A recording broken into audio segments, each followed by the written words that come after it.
puso, sa dibdib mo'y buhay. Lupang hinirang, tuyan ka ng magiting, sa manlulupig, di ka pasisigil. Sa dagat at bundok, sa simoy at sa langit mong bukaw, may nilagang tula at awit sa paglayang minamahal. Ang kisap ng watawat mo'y tagumpay na nagniningning, ang bituin at araw na kailan pa may di magdidiling. Luma ng araw ng walhati pagsinta, buhay ay langit sa piling mo. Aming ligaya na pag may mag-aapi, ang namatay ng dahil sa'yo.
Beloved Bicolanda, on the beaten open Francia, renowned for filling up and sealing from dawn to dusk. We're singing our praise to thee, where the flames, sparkling rivers and seas, hills and mountains, trees adorn. From the shores across the seas, all nature's gift to thee above.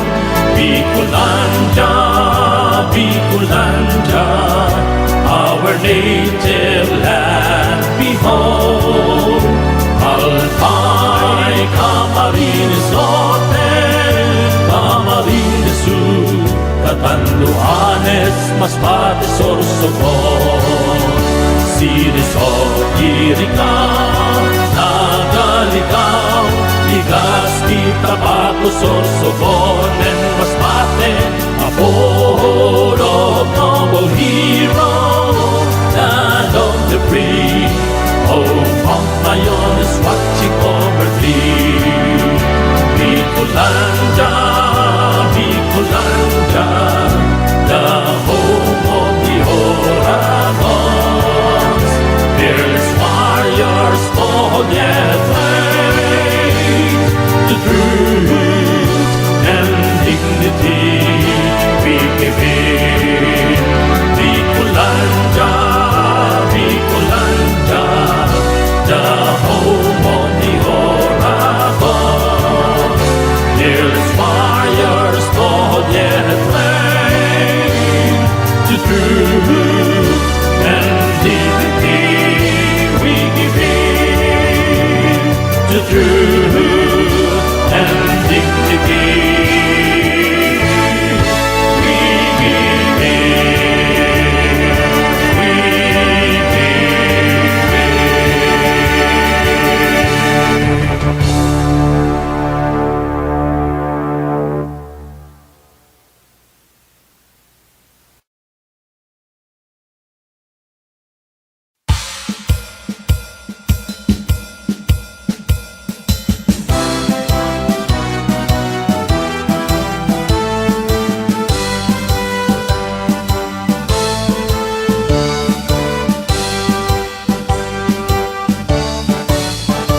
In the midst of a changing world, they're standing tall, adept at dealing with whatever life affords. With their skills, their wit and wisdom all aglow, they'll find their dreams wherever they behold. Guided by the Almighty, they dwell in harmony with their force, their land, and all its nature's grace.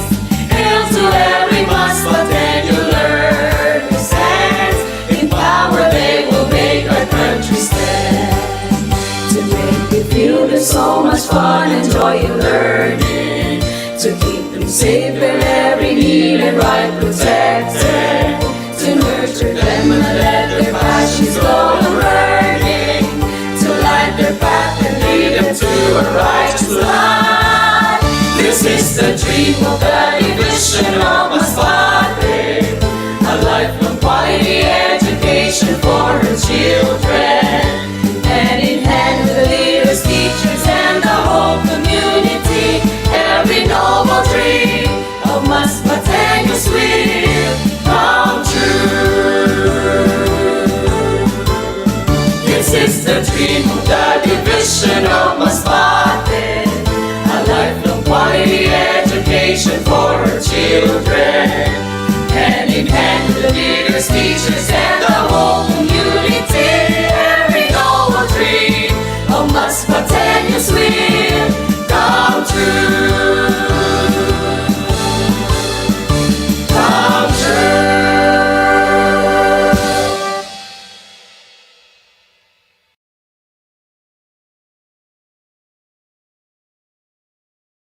Yung pong buwan ng Hunyo ay ating pinagdiriwang ang National Nutrition Month at kaugnay po niyan, makakasama po natin ngayong umaga ang isang Nutrition Officer ng Nutrition Information and Educational Division, National Nutrition Council. Magandang umaga po, Mr. Jen Revesguera.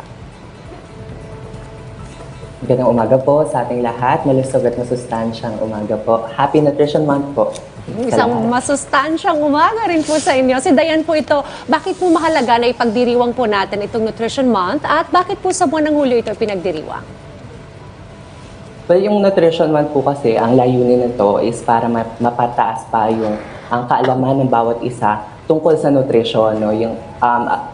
Nasa mandato po ito ng batas under Presidential Decree 491. Kaya napili po yung buwan ng Hulyo kung bakit natin sineselebrate yung Nutrition Month. Nakikita ko sa Facebook, maraming nagpo-post na dahil daw July ay gulay. No? Pero hindi po. Nasa batas natin na Presidential Decree 491, yung July, dun tayo nagsiselebrate ng nutrition. Right. Sir Genrev, isang masustansyang umaga. This is Gab Bayan. Ang tema nga natin this Nutrition Month ay malnutrition patuloy na labanan, first 1,000 days tutukan. Sir Genrev, gaano ba kaimportante ang first 1,000 days ng isang bata? Well, yung first 1,000 days, yun yung ang coverage niya yung mula sa pagbubuntis hanggang sa second birthday ng isang bata. Pag susumahin natin siya, 270 days or 9 months na pagbubuntis ng isang nanay, tapos 2 taon, 365 plus 365. Pag tinotal natin siya, that's 1,000 days. No? Pag makikita po natin bakit siya mahalaga dahil dito sa panahon na ito, mabilis na lumalaki yung isang bata. At lahat na nangyayari sa kanyang kalusugan at saka sa kanyang, lalo-lalo na sa kanyang nutrisyon, makaapekto sa kanyang paglaki. Nakikita kasi natin na dapat hindi siya maging malnourished, hindi siya maging bansot, hindi siya maging sobrang payat o sobrang taba sa panahon na ito. Dahil pag nangyari yon or naging malnourished siya during the first 1,000 days, maraming kaakibat ito na irreversible consequences. Kasama na dyan yung hindi sila lumalaki, no? Yun na nga yun, yung hindi tama yung paglaki nila, tapos hindi rin okay yung kadalas sa kanila poor din yung academic performance, marami sa kanila yung nagiging sakitin. At ang bata, pag laging sakitin, palagi ring absent sa school. So pag palaging absent sa school, yung iba hindi na rin nakakatapos ng pag-aaral. Pag hindi ka rin nakatapos ng pag-aaral, medyo mahirap makahanap ng trabaho. So makikita natin yung effects dun sa first 1,000 days ay may experience siya, hindi lang sa pagkabata, kundi pati na rin sa paglaki. Ang nakikita rin natin yung first 1,000 days, importante siyang ma-address natin para makaiwas tayo sa non-communicable diseases paglaki. No, ito yung mga sakit sa puso, diabetes, at iba pang uri ng cancer. Okay. Sir Genrev, alam naman Ilan lang natin po na... yan. Sige, continue po. Yes. Okay. Alam naman natin, sir, na nasa gitna pa rin tayo ng pandemya at ito ay isang health issue. Ano ba ang naging epekto nitong pandemic pagdating sa nutrition ng mga kabataan, pati na rin po ng mga matatanda? Well, yung pandemic, unang naging effect sa atin is nahirapan tayong lumabas. And with that, nagkaroon tayo ng maraming uri ng community quarantine. And dahil dito, marami rin yung mga naantala na services. Hindi lang sa kalusugan, pati na rin sa nutrition. Nagkaroon ng iba't ibang pagtigil ng mga services, katulad ng mga feeding program sa mga school dahil nga tumigil yung mga bata sa pag-aaral sa school. So marami ding feeding program sa school yung natigil. Gayun din, marami ding health services yung natigil, katulad sa mga health center. May ibang mga health center na nagsara during the lockdown. So yun din, yung mga ating mga buntis, mga bata na nangangailangan ng health services mula sa ating mga health center ay natigil din. Ang kasama dito, marami, kung titingnan natin, merong kinonduct yung DOST-FNRI na Rapid Nutrition Assessment Survey. Nakita nila na 19% sa mga bata edad 2 years old pababa, or yun nga nasa first 1,000 days, nahinto sila ma-breastfeed. No? Marami sa kanila yung mahinto ma-breastfeed dahil sa iba't ibang rason. Pwedeng yung nanay kasi tumigil siya sa pagpapasuso dahil bumalik din sa trabaho or naghahanap din ng trabaho or iba-iba pang rason. So, yun yung nakikita nating naging effect niya. Pero bago mag-pandemic, nakita na natin na ang dami pa rin mga batang malnourished, lalo dun sa edad 5 years old pababa. Makita natin around 800,000 yung wasted o yung sobrang payat. Tapos around 3.4 million yung bansot or yung stunted. So yun, isa siyang form of malnutrition na nakikita natin sa mga bata na dapat ngayon pa lang ma-address na po natin para makaiwas sila maging malnourished paglaki. Sir Genrev, si Prof. Ed po ito. Ano po ba ang mga programs and activities na inahanda ng National Nutrition Council para sa pagdiriwang ng National Nutrition Month? Ngayon po maraming activities yung hinadla ng National Nutrition Council ukol sa Nutrition Month. Una na dyan, nagdaos yung NNC ng Nutrition Month Kick-Off event na ginanap na actually siya noong July 1. Nakikita natin doon yung mga iba-ibang ahensya ng gobyerno and even non-government agencies na sumusuporta sa nutrition. Meron tayong mga nakasama doon na mga iba pang mga government officials. And magkakaroon po ang NNC ng Facebook at TikTok contest. Maaari nating salihan exciting yung price, no? Yung price, nag-range siya from 10,000 to 50,000 pesos. So we encourage everyone na sumali dito sa ating mga contest. Tumutok po tayo sa Facebook page ng National Nutrition Council Official and TikTok at NNC Official PH. Sa July 8, this Thursday na yan, magkakaroon po tayo ng Home Online Nutrition Exchange. Dito magkakaroon tayo ng kwentuhan at mga bagong balita tungkol sa nutrition. Ito po ay free. No? Lahat po ay imbitado na mag-join po dito. Makapapanood po ito sa Facebook page. Sa July 12 naman po, magkakaroon tayo ng Food Systems Summit Independent Dialogue sa pangunguna ito ng NNC at iba pa nating Scaling Up Nutrition Networks. Magkakaroon din tayo ng Nutrition Month Conference on July 15 and 16. Ito naman naglalayon itong maghatid ng mga bagong balita tungkol sa nutrition na maaari nating magamit sa ating mga kanya-kanyang larangan. July 29, meron tayong culminating activity kung saan mamimigay tayo ng prizes doon sa ating mga nanalo sa ating mga Facebook and TikTok contest. Lahat po ito mapapanood natin sa Facebook page ng NSC Official. And bukod po dito, meron pang activities na hinanda yung ating mga regional offices ng NNC. Meron silang exciting mga programs and activities. And of course, meron din yung kanya-kanya nating mga LGU, ang bawat probinsya, ang bawat munisipyo or city. Meron din, bawat barangay, I believe, ay meron din pong mga hinandang nutrition month activities sa kanya-kanyang lugar. So I hope mag-participate po ang lahat dito. Ay, nasabi mo na, Jenrep, ang lahat ng itatanong ko, kaya yung diet food na lang ni Professor ang aming kakainin at saka yung diet style ni Gab tsaka ni Dayan. Tignan mo naman ang makatawan ng mga yan. Maraming salamat, Mr. Jenrep Isguera, Nutrition Officer ng Nutrition and Education Division, National Nutrition Council. Salamat po. Mabuhay kayo. Thank you po. Happy Nutrition Month po sa lahat.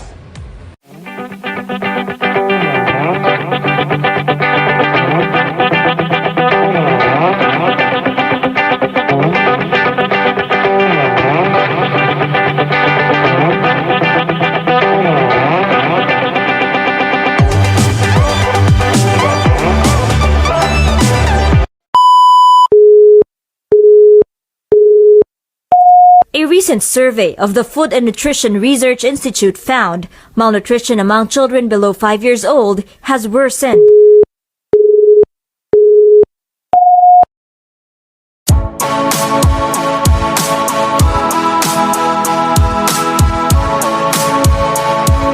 Ako si Rian May Chimino at ako naman po si Daniel Dominic Di Laurel. Isa sa mga problemang kinakarap ngayon ng ating bansa ang malnutrisyon. Maraming mga batang Pinoy ang namamatay dahil sa malnutrisyon. Ayon sa UNICEF Philippines, araw-araw ay may 75 batang namamatay dahil sa malnutrisyon. Ayon naman sa FNRI, ang kasalukuyang chronic malnutrition rate sa bansa para sa mga batang Pilipino ay nasa 26.2%. And our indigenous peoples are marginalized. They are not usually, they do not usually have access to services. They cannot get appropriate, for example, counseling about nutrition. Their children don't even get weighed regularly. So even when the child is already developing a problem, hindi nalalaman ng mga magulang. Dahil sa hindi sapat na pagkain ng sustansyang pagkain, nagiging malnourished ang isang bata. Maraming mga bagay ang nakaka-apekto dito katulad ng health factors, social factors at economic factors. Ang isyong ito ay mas lalong lumala dahil sa pandemyang kinakaharap ng buong mundo. Nagkaroon ng hunger crisis kung saan milyong mahihirap na pamilya ang kumukulong sikmura dahil sa gutom. Upang ito ay maiwasan at mapigilan ang tuloy nitong paggaganap, tamang nutrisyon ang solusyon. Ang unang 1,000 araw ng isang sanggol ang tinatawag na golden window of opportunity. Sa mga oras na ito, hinuhubog ang utak, katawan at immune system ng isang tao. Sa panahon rin ito, dapat na ibigay sa bata o sanggol ang sapat na nutrisyon na makatutulong sa kanyang pag-ibig. Maseran at kritikal ang mga na dapat gawin upang matugunan ang pangangailangan ng isang sanggol lalo sa pagkain. Breastfeeding ang isa sa pinakamabisang paraan upang maging malusog ang sanggol. Maraming benepisyo ang makukuha ng isang sanggol sa gatas ng kanyang isa. Isa na rito ang proteksyon laban sa infeksyon at nakakahawang sakit. Paniniwala ding magiging matalino ang isang batang lumaki sa breastfeeding. Samantala, hindi lamang ito nakabubuti sa sanggol kundi pati na rin sa ina. Dahil ang pagbe-breastfeed ay nakakatulong upang maiwas ang breast cancer at iba pang malulubhang sakit. At habang lumalaki ng bata, pakainin pa rin ito ng malustansyang pagkain kagaya ng prutas at gulay. Ang pagkain ng raw at low food ay sa mga paraan upang mapanatiling malusog ang katawan at protektado sa sakit. Maaari tayong magtanim ng gulay sa ating mga tahanan upang may pagkukunan tayo ng lulutuin at hindi nabibigyan pa. Kailangan natin ang backyard gardening, isa itong solusyon upang malabanan ang malnutrisyon.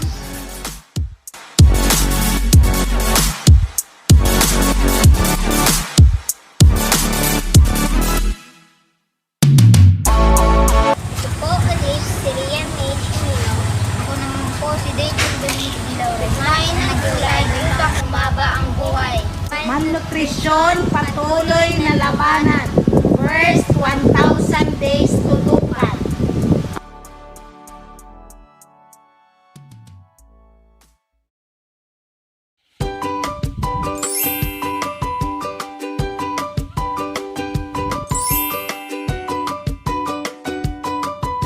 Magandang araw sa lahat.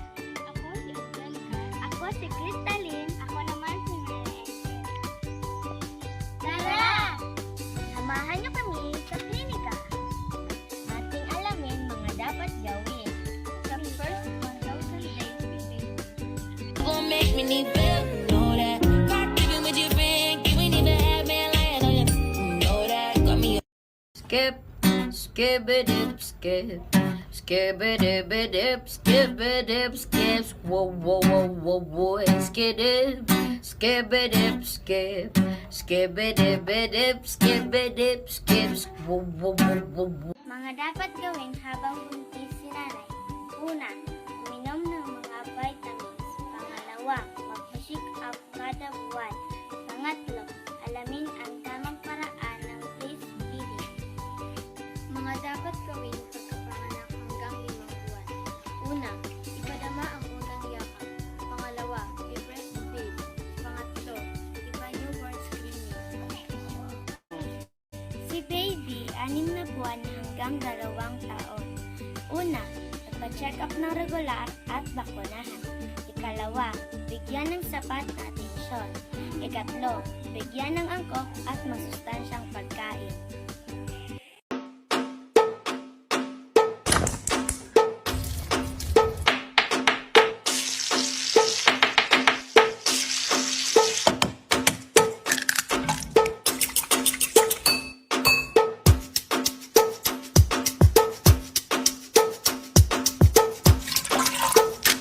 Tara na, kumain ng gulay at prutas na masustansya, pagkat ito ay masarap, iwas sa sakit pa. Sa panahon ngayon, breastfeeding ang ihain. Huwag bottle feeding ang ating sanayin, pagkat hindi hayop ang papainumin, kundi isang baby na galing kay mami.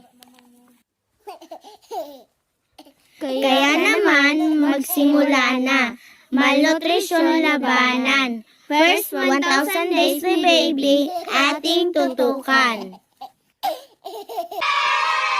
Ngayon na natin ang mga dapat gawin sa first 1,000 days with baby.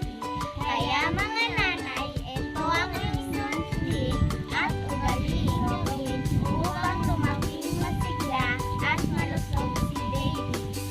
Malnutrition, patuloy na labanan. First 1,000 days tutukan.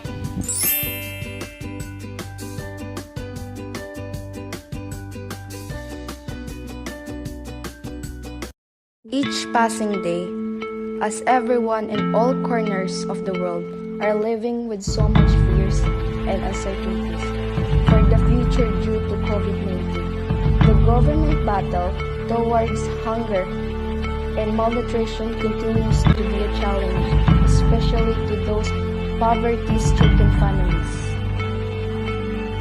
According to the states of the world's children, 1 in 3 Filipino children under 5 years old are stunted, which means they are too short for their age.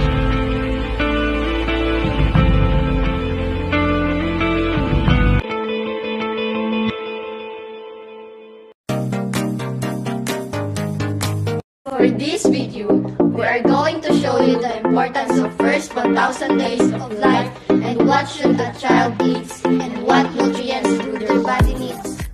Join us as we unfold the 3 crucial stages of first 1,000 days of life. Let's begin! There are 3 crucial stages in the first 1,000 days: pregnancy, infancy, toddlerhood. Pregnancy. The nutrition that baby gets from his mother through her diet is the indispensable fuel that drives much of this incredible transformation. Several nutrients play an important role in building the brain during pregnancy. These include iron, protein, copper, folate, zinc, iodine, and certain fats. Infancy. Infancy is also a remarkable growth of a child. During this time, the brain is developing motor function such as balance, coordination, and postures. When it comes to child's development, breast milk is the ultimate food supplement. Breastfeeding is amazing in so many ways. From the intense bond it can help you form your body in the first hour after birth to the benefits of your baby's health. There's so much reason why breast milk is called milk. Toddlerhood. In the toddler stage, a child's brain continues to grow and develop at a rapid pace. Food provides the fuel for much of the extraordinary brain development that takes place in toddlerhood, and nutrition during this period remains critically important. Protein, iron, zinc, and iodine are essential to the toddler's rapidly developing brain.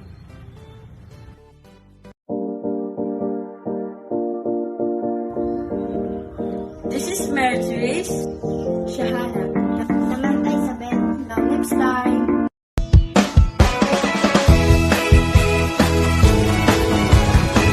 Tamang nutrisyon, kung forget, yan ang tamang solusyon. I like it, Lucky One. Oh, oh, oh, yan ang tamang paraan.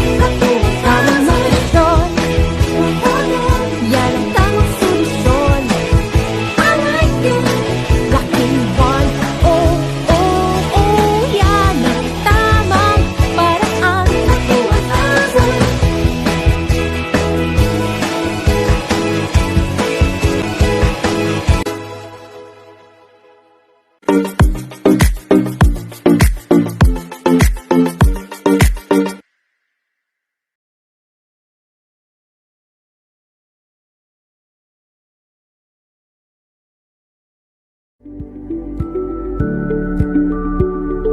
July is the month where we celebrate Nutrition Month, based on Presidential Decree 491 or the Nutrition Act of the Philippines. It is an annual campaign which aims to raise awareness among every Filipino on the importance of proper nutrition.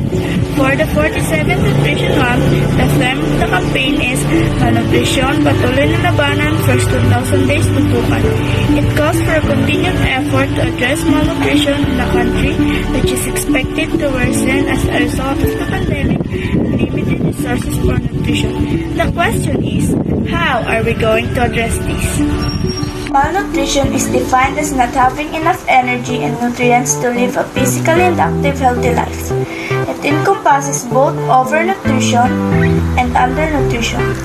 It has also direct negative consequences in terms of disease and disability, brain development, educational attainment, and income potential for individuals and communities. The cycle of malnutrition may begin with the undernourished mother. who cannot provide her child with sufficient nutrients at the fetal stage, as she herself has not benefited from a rich diet. Therefore, to prevent malnutrition, baby's first 1,000 days is of utmost importance. What is the baby's first 1,000 days? The first 1,000 days of the baby begins from the moment of conception inside the mother's womb up to the age of 2. It is divided into 3 stages. First is the pregnancy, which includes the 270 days of the baby inside the mother's womb until the moment of birth. During this time, mother should have monthly checkup, use of a daily iodine-containing supplement to avoid iodine deficiency, which can cause 10 to 15 points reduction of child's IQ and can lead to low birth weight. The mother should also have balanced diet, which includes rice, meat, fish, green leafy vegetables, yellow fruits, milk, and egg products to ensure optimum health of the mother and child. It is also during this time that the mother should have knowledge on the proper way of breastfeeding. Second is infancy, which includes 180 days of the baby from the time of its birth up to their 6th month. During this stage, the mother should feed the baby colostrum, as it serves as vaccination for child, protection against diseases, and it raises child's IQ by 5 to 7 points. It is also during this time that the baby should have monthly checkup and undergo newborn screening. And the last is the toddler years, which includes the last 550 days of the baby, or from baby's 7th month up to 2 years. During toddler years, the mother should continue breastfeeding, give the baby proper attention and care, and provide the baby proper food intake like rice or lugaw, vegetable, meat, fish, chicken, egg, milk, cheese, and margarine. The first 1,000 days of the baby is considered as the golden window of opportunity, for during this time the baby's physical and mental development happen. That's why baby needs to have proper nutrition, as it will determine the baby's growth and intelligence. But what will happen if the baby's first 1,000 days is being ignored? Let us have a clear opinion from Nurse Pearly Almazara Gomez, health nutritionist of Monreal. What is the importance of the baby's first 1,000 days? Importante ang first 1,000 days kasi yan ang golden window of opportunity ng mga parents para sa kanilang bata para mabigyan nila ng tamang nutrisyon. Pag lumagpas kaya ng first 1,000 days is from the time of conception and then hanggang 2 years old ang bata. So, pag na-neglect nila ang first 1,000 days or hindi nila natutukan at ang bata ay naging malnourished or stunted sa panahon na nag 2 years old na sila, irreversible na siya. Ibig sabihin, hindi na pwedeng balikan. Therefore, to prevent malnutrition, we need to eat nutritious food and balanced diet. Breastfeeding and immunization is also of great help. By giving importance on the baby's first 1,000 days, we can contribute to decreasing malnutrition.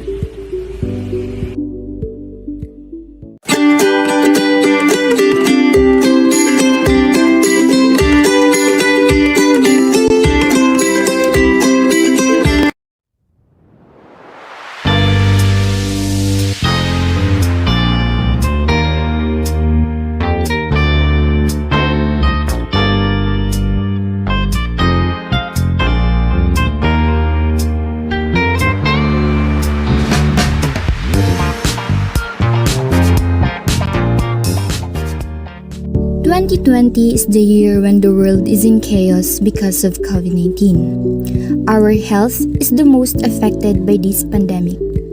Adults, children, and persons with comorbidities are the most vulnerable to COVID-19 because they are prone to viruses and diseases. To fight viruses like COVID-19, we need to have a strong immune system because our immune system defends us against disease-causing microorganisms. So, here are some tips to boost our immune system. First, we need to exercise daily. because it can help our antibodies and white blood cells to circulate more rapidly. And being active also lowers the risk of many health conditions that can make us more susceptible to COVID-19. Second, we have to keep an eye on our diet to provide our immune system the nutrition it needs. Eating plenty of fruits and vegetables can help to boost our immune system, and including the right amount of Go, Grow, and Glow foods into our meals is a great way to maintain adequate nutrition. Go foods contain fats and carbohydrates that provides us energy to be more active. Grains and starchy foods like bread, rice, pasta, or oats are all high in carbohydrates. Grow foods are high in protein that helps us grow and keep us strong and healthy. Beans, meat, fish, egg, and dairy are rich in protein. Glow foods are high in vitamins and minerals that help to protect us from diseases by helping our bodies work well and fight off illnesses.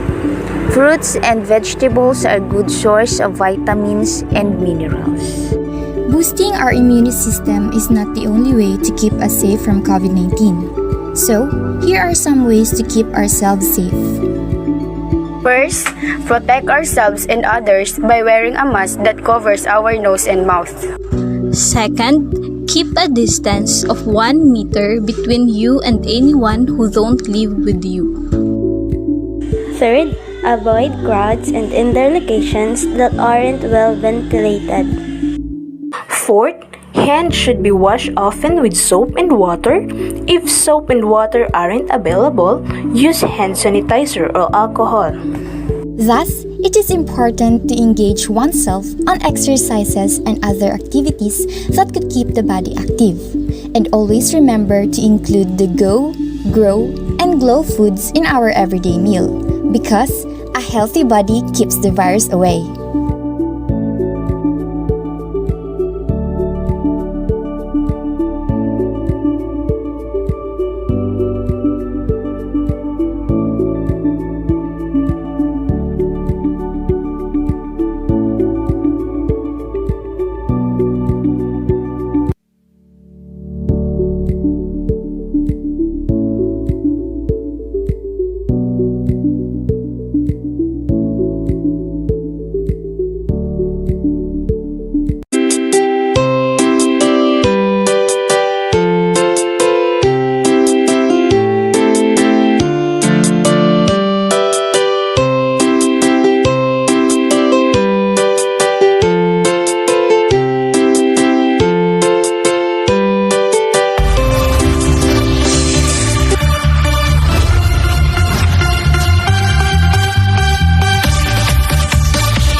Want to be strong and healthy just like a champ?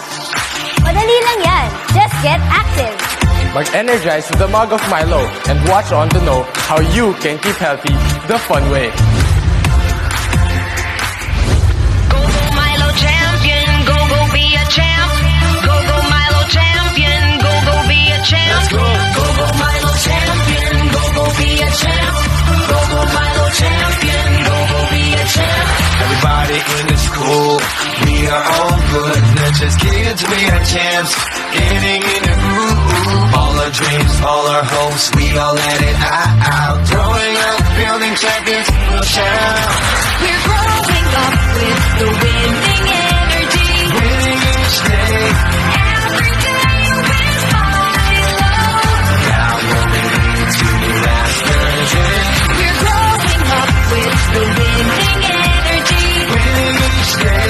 With Milo, we are champions. Go Milo champion, go be a champ. Go Milo champion, go be a champ. When I wake up in the morning, I feel of healthy food, good nutrition in my plate and cup. I need all the energy to last the day. So I keep on going, that's the champion way. We're growing up with the winning energy. Winning each day. Every day with Milo.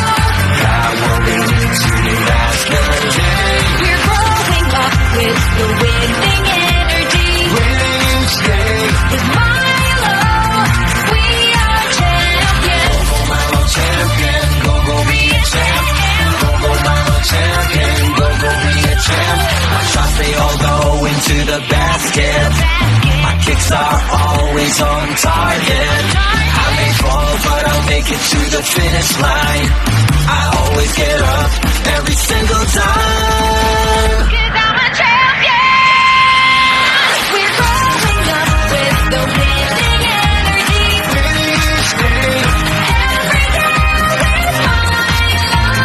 Gotta go believe to that's the day. We're growing up with the winning energy. Winning each day. With Milo, we are champions. Go go Milo champion, go go be a champ. Go go Milo champion, go go be a champ. Go go Milo champion, go go be a champ. Go go Milo champion, go go be a champ. Listen, wellness is life. Dahil wellness is life. Healthy habits, simulan na. Huwag mo na tong pagpabukas pa. Handa na ba? Let's go for it. Huwag titigil dahil wellness is life. Listen, wellness is life. Wellness ay pag-inom ng gatas. Wellness ay eating healthy lagi. Wellness ay right portion sa pagkain. Oh yeah, that's right, let's go. Listen, wellness is life. Dahil wellness is life. Listen, wellness is life. Ito ang bagong mantra. Dahil wellness is life. Sa pagkain, magsama-sama, uminom ng gatas dahil wellness is life. Go, grow, grow, foods na tama ang sukat. Maglaro ka sa labas, mag-reduce, reduce, recycle. Listen, wellness is life. Wellness ay maging fit at active.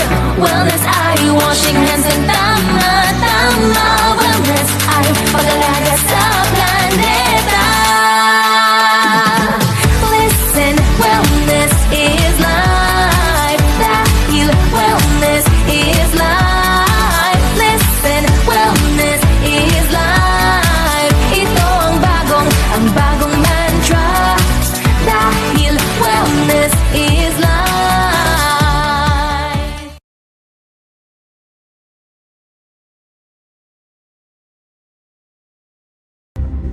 In the turn of the 21st century, malnutrition has been categorized as a hidden epidemic that continues to impact a growing number of people every year. In fact, combating malnutrition in all its forms is one of the greatest global health challenges we are up against in the present time. Based on a study conducted by the World Health Organization last 2016, an estimated 155 million children have suffered stunting, while 41 million were either overweight or obese. On the contrary, around 45% of deaths among children under the same age group are linked to undernutrition. In fact, according to UNICEF, in the Philippines alone, 95 children die from malnutrition every day, and 27 out of 1,000 Filipino children do not get past their 50th birthday. These are significantly high numbers. Thus, it is only right for us to take this concerning matter seriously as we commemorate this year's Nutrition Month celebration. But first, we must know what malnutrition exactly means. In essence, malnutrition refers to deficiencies, excesses, or imbalances in a person's intake of energy or nutrients. The term malnutrition addresses three broad groups of conditions, namely overnutrition, undernutrition, and micronutrient-related malnutrition. Undernutrition is characterized by the lack of nutrients and insufficient energy supply in the body. There are four broad subforms of undernutrition. These include wasting, stunting, underweight, and deficiencies in vitamins and minerals. In contrast, overnutrition is characterized by excessive nutrient or energy intake. It can lead to a person being overweight. In worst cases, it can lead to obesity and eventually death. Micronutrient-related malnutrition is the inadequacy of vitamin and mineral intake, referred to as micronutrients, which are responsible for the production of enzymes, hormones, and other substances that are essential for child growth and development. To help raise awareness about malnutrition in the country, we have consulted our local physician and nutritionist on the best practices and programs that are helpful to prevent malnutrition in a child's first 1,000 days of life. Good morning, Doc. Good morning. What are the practices to avoid po? To avoid malnutrition? Mga practice na parang ma-avoid ang malnutrition sa baby, dapat sa pag-work ka lang, magpa-prenatal na ang mama, ay parang kailangan natin sa mga supplements, vitamins, tapos pag mag-anak na naman siya, mag-follow up naman siya today, para resitahan naman siya sa additional ng mga nutrition, kasi nagpa-nini siya sa kara, pag tatang na-encourage yung mga mama na i-continue guys, kung hindi pinamad sa breastfeeding. Good morning, ma'am. Good morning. What do you think is the best food for an infant? Well, for an infant, if it is newborn to 6 months, it should be we promote exclusive breastfeeding. But for 6 months to 12, they can start with solid soft foods. What are the programs implemented by the government to help combat malnutrition? First, the EO 51, which is known as Milk Code, it prohibits the use of breast milk substitute, and it aims to encourage breastfeeding to newborn infants. Because according to World Health Organization, breastfeeding reduces mortality, and it has a lot of health benefits that extends to adulthood. Thank you, ma'am. Strengthened by the Presidential Decree 491, our annual Nutrition Month celebration aims to amplify the call for greater awareness on the importance of nutrition among all Filipinos. With this year's theme, Malnutrisyon Patuloy na Labanan, First 1,000 Days Tutukan, all sectors must focus efforts in the first 1,000 days of life as a strategic intervention to prevent stunting and obesity, since child growth and development are most prominent in their formative years. Hence, it is best to make the most of your child's nutrition within the first 1,000 days, from conception to the child's second birthday. Moreover, we must call for continued efforts to address malnutrition in the country, which is expected to worsen due to economic recession in the face of the COVID-19 pandemic, limited resources for nutrition, and poverty. Together, let's help hand in hand to combat and help end this hidden epidemic. As what they say, it only takes one drop to create a ripple. Always remember, investing in your health is an investment of your future.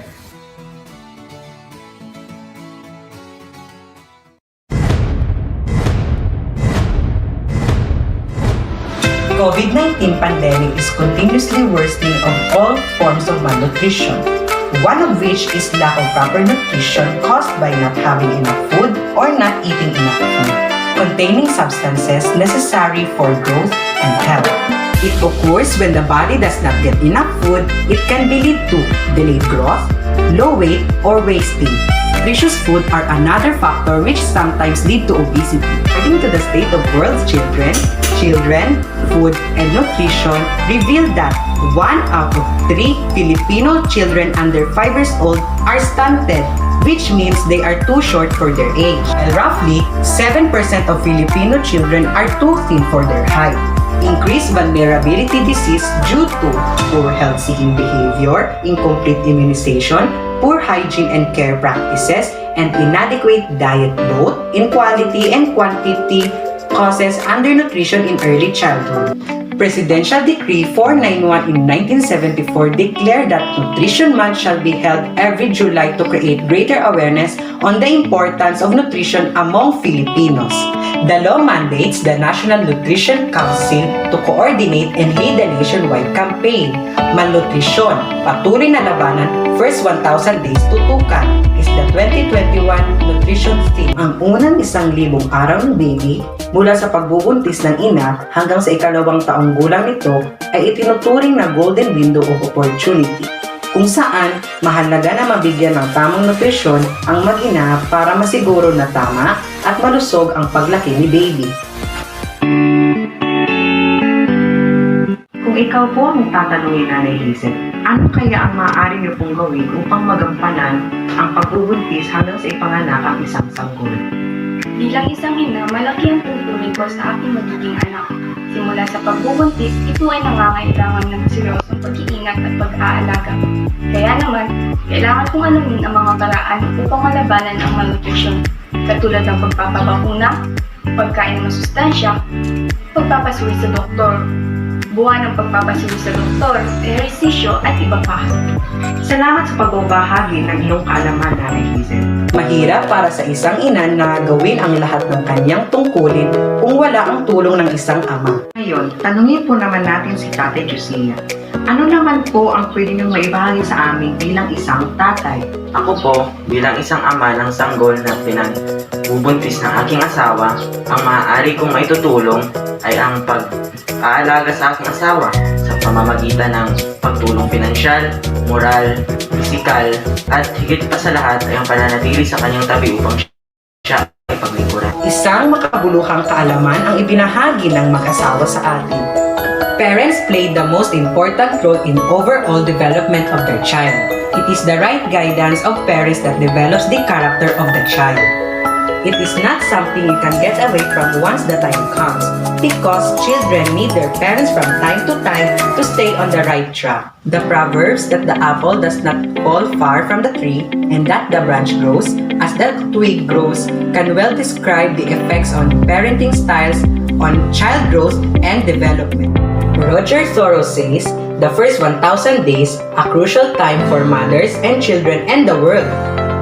The 270 days started from pregnancy, mother's diet with pinggang Pinoy 3 times daily plus 2 snacks and 9 glasses of water. In the first 6 months of 180 days, a mother practiced breastfeeding. And from 6 to 8 months, which is another 180 days in the complementary feeding pure and mashed, and for the 8-12 months, finger foods are offered. Lastly, from 12 to 23 months comprises 370 days, table food with pinggang Pinoy was served. 3 times daily plus 2 healthy snacks are needed. In general, the first 1,000 days refers to a child life from the moment they are conceived until they have reached 2 years of age. This is the time when their brain and immune system grows and develops significantly. After the baby is born, their own physical environment, nutrition, and relationships can have a lifelong impact on their health and well-being. In conclusion, what a mother eats, her weight, and her lifestyle habits can influence how the baby's metabolism, immune system, and organs develop.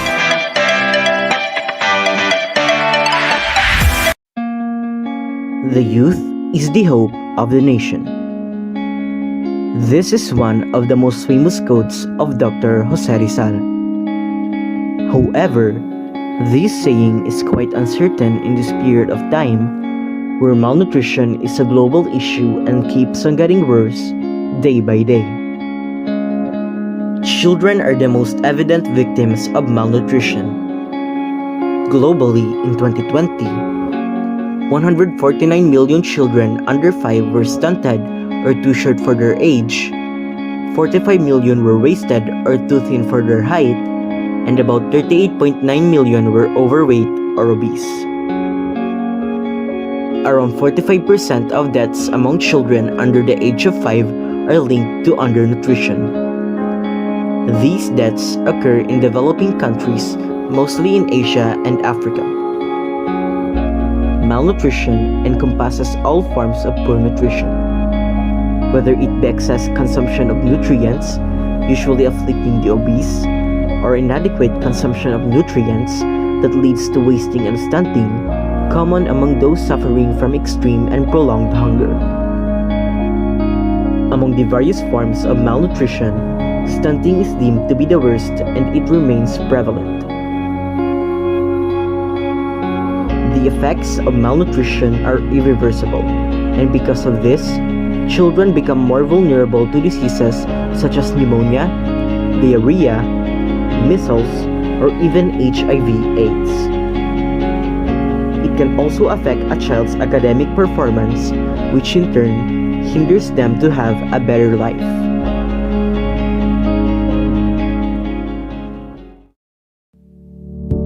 That is why people in our community help battle malnutrition through these strategies. Schools in our locality, such as the San Jacinto National High School and various government and non-government organizations, are conducting supplementary feeding programs that addresses basic and underlying causes of malnutrition affecting a family, a community, or even a nation. These programs will emphasize the importance of proper nutrition and will serve malnourished individuals good and nutritious food for a certain period of time and will help them gain weight. With the help of the municipal government, building water impounding systems that collects, stores, and distribute water to households and establishments such as schools and health centers in barangays will help reduce the cases of stomach-related diseases such as diarrhea among children and people of all ages in general.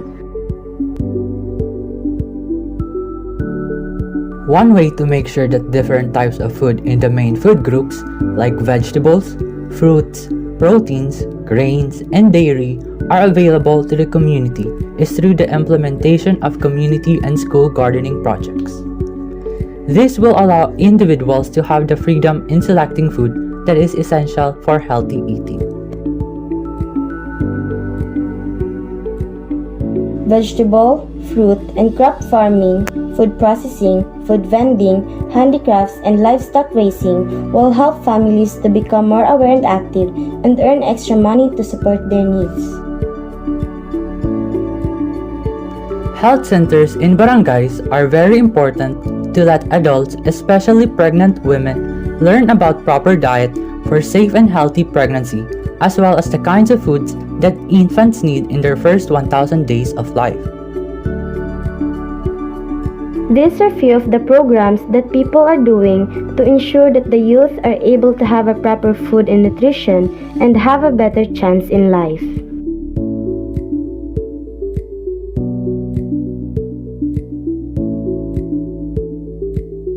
Eliminating malnutrition may seem impossible in our lifetime, but according to the World Food Program, this issue can be resolved by 2030.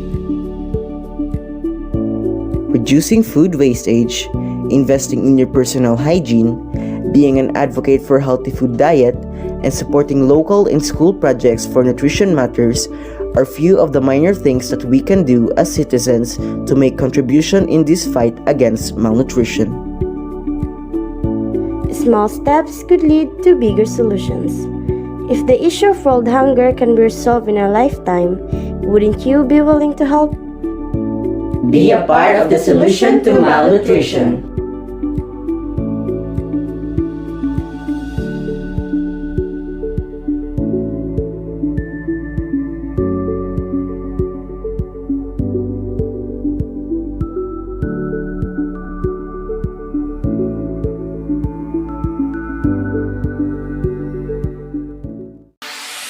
Listen, wellness is life.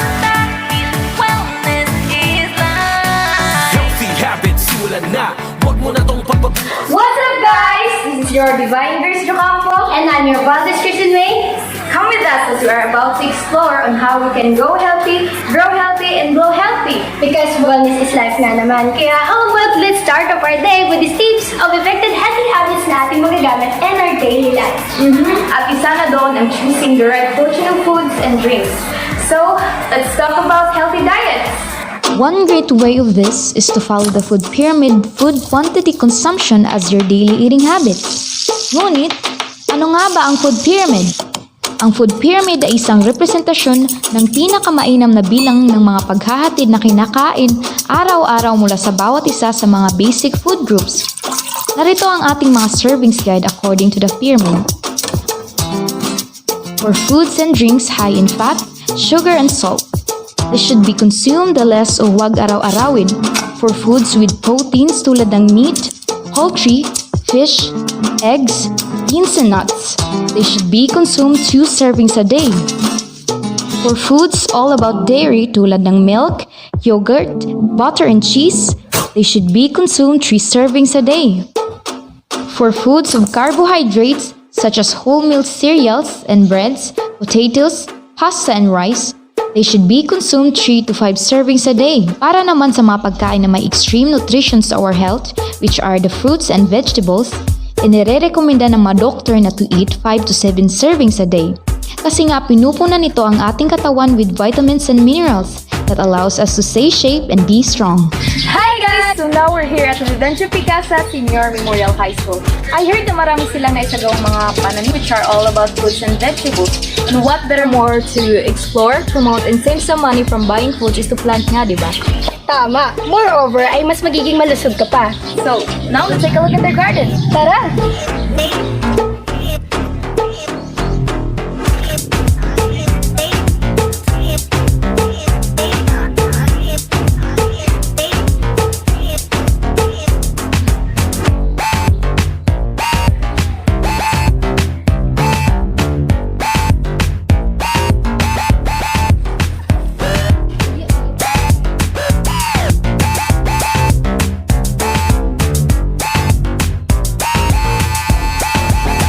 So let's go on to another set of garden.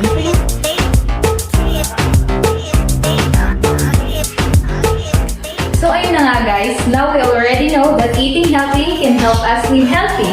Pero syempre, hindi lang pagpili ng tamang pagkain ang kinakailangan upang mas maging healthy because we need to move our body through some physical activity. Ito ang exercise. Hi guys! We're at the school oval of Salera Inicia Central School. It's 6 a.m. in the morning at ngayon, gagawa naman namin ngayon the exercise. Come and join us! Excited na ako. Handa ka na ba? Game! Let's do it! Tara! Regular physical activity can lower your risk of heart disease by 35%. Kung ikaw ay active, the heat that produces to your muscles increases your body temperature, making you feel warmer. Your heart starts to beat faster, pumping more blood to the muscles you are using. Getting active is great for people with diabetes. Regular physical activity can improve your memory and attention span. Long-term physical activity leads to a lower resting heart rate and lower blood pressure. Ayan, that's all for our healthy lifestyle exercise that we can do whether at home or outdoor. And now, how about a song for the do's and don'ts on how to be healthy? Of course! Welcome to the wellness life. Take your time to learn. Quality of sleep is your body's way of rest. Drinking glasses of water to stay hydrated. But try yourself with some sunlight and meditate. Welcome to the wellness life. Listen to this song. Say no to cigarettes, liquor, and many drugs around. Stop scrolling your cell phone and do something. Also take notes on healthy foods won't help a thing. So that's all for today's vlog, you guys. See ya! Okay? Ingat! Listen, wellness is life. Ito ang bagong mantra. Dahil wellness is life.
there mga mommy, let's go for healthy pregnancy.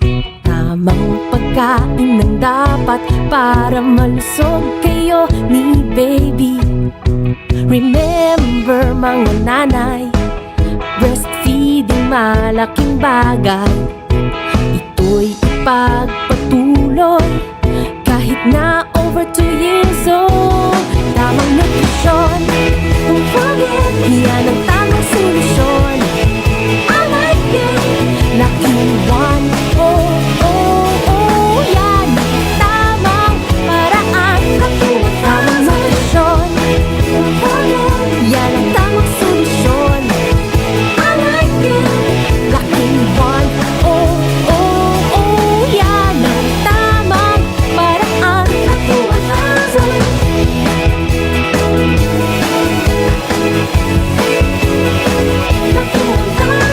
Ang iyong little girl or boy, sustansya'y dapat puno.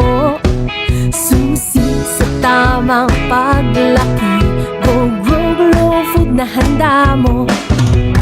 First 1,000 days importante, healthy eating para kampante. Paghandaan nutrition ni baby, makinig sa sinasabi. Tamang nutrisyon, yan ang tamang solusyon. I like it, laking one, oh, oh, oh, yan ang tamang paraan. Tamang nutrisyon, yan ang tamang solusyon. I like it, laking one, oh, oh, oh, yan ang tamang paraan. Laking one, oh, oh, oh, yan ang tamang paraan.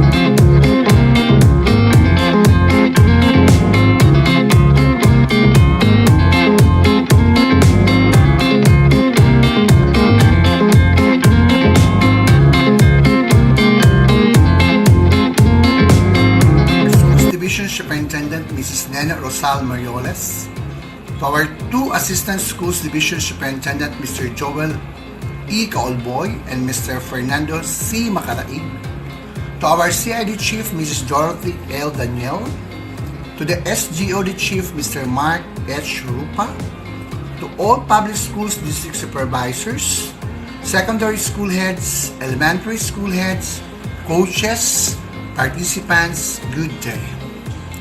One of the greatest gifts man received from God are the marine lives. They serve as man's food and livelihood, where its demand to the market is undeniable. Different studies showed that all over the world, the most recommended meat to eat comes from the ocean.